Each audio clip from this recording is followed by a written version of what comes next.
Those of you who have seen Baldwin's Nigger before tonight, can you raise your hand? So, who's good at maths, geometry? About a quarter.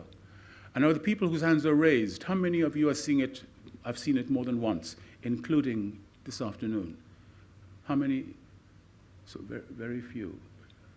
So let me ask the $24,000 million question. Who has seen it for the first time? Can you raise your hands, please? Wow.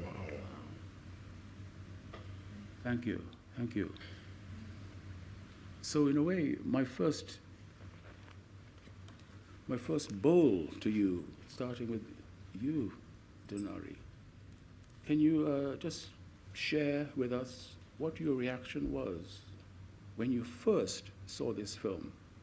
Just give us a sort of sense of the visceral, emotional, as Baldwin might have said, what did the flesh tell you? What did the flesh, how did it speak to you when you first saw this film? I think the first time I saw it, I was going off the title, so Baldwin's Nigger. I was tense going into it because I didn't know if that title would mean that he was claiming himself as an object or if he was reclaiming the word for his own use.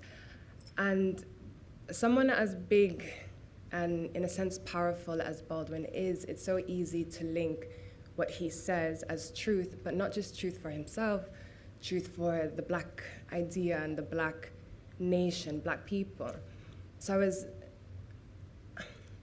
though he is an incredible person, I didn't want him to necessarily speak for me.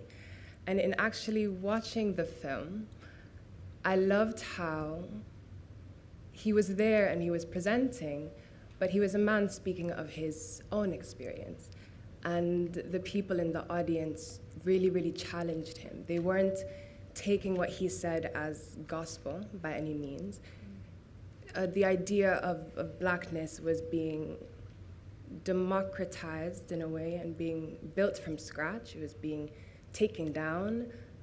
We see Baldwin, what I think of, get a bit defensive when he's asked, why do you consider yourself an American Negro and not a Black man? That is a personal experience. And I loved that so much more than I imagined I would. And I loved that the audience had the confidence to confront him as a man and not as an idea, not as a Black man, in a sense. Yeah.